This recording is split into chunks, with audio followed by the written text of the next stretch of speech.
Boss, nandito po kami sa kilid ng subat mga boss. Nagtitipon-tipon kayo mga boss kasi maghakot kami ng buhangin. Yung pinakita ko yung unang video namin, yung daanan namin boss. Pinakita ko yun. Ayun sila boss, yung presidente namin yun. Ayun boss, yung nakatalikod at saka yung nakakalo. Ayan ang presidente namin.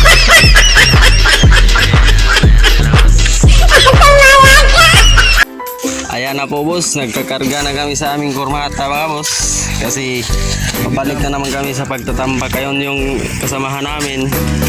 O, ayan yung vice president namin at saka yung isa yung president yung nagka-cowboy boss.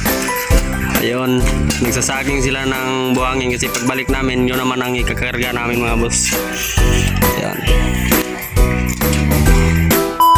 Mga boss, umuwi kami kasi kakain. Ayan yung ulam namin. Ayan. Siyempre kakain muna tayo kasi bawal magpasmo-pasmo. No. Ayun na mga boss, nandito na po yung mga kasamahan ko. Siyempre mga gutom-gutom na yung presidente namin boss at saka yung vice president namin ang kusinero mga boss. Siyempre yung iba naghuhugas muna ng kamay. Alam na natin yan. Yung ating vice president ang kusinero namin boss. Yung presidente namin boss, ayun, nandito rin, nag-picture yan siya. At yung kapatid ko. O ayan mga boss, siyempre kakain muna tayo mga boss. So ayun na mga boss, yung mga kasamahan kong mga lalakas kumain. Siyempre yung presidente natin mga boss, ayun. Ayun yung vice president natin mga boss, yung kusinero natin ngayon. Ayun, siyempre hindi yan sa palugian sa pagkain lang. Kung sila lang ang magbato dito sa aming barangay, okay lang yan.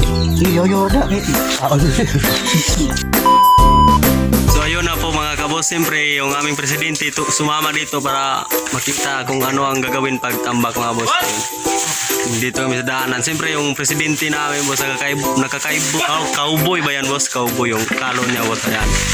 Siyempre, ayan mga boss, papakita natin yung dinaanan namin mga tambak. Oh no! Presidente yung plano, ganuhin. Ayun mga boss, siyempre hapon na boss, mahigit na sa alas 4, uwi na po kami.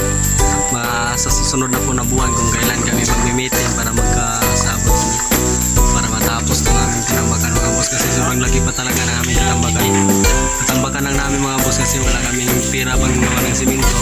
Bye bye mga boss, better next time.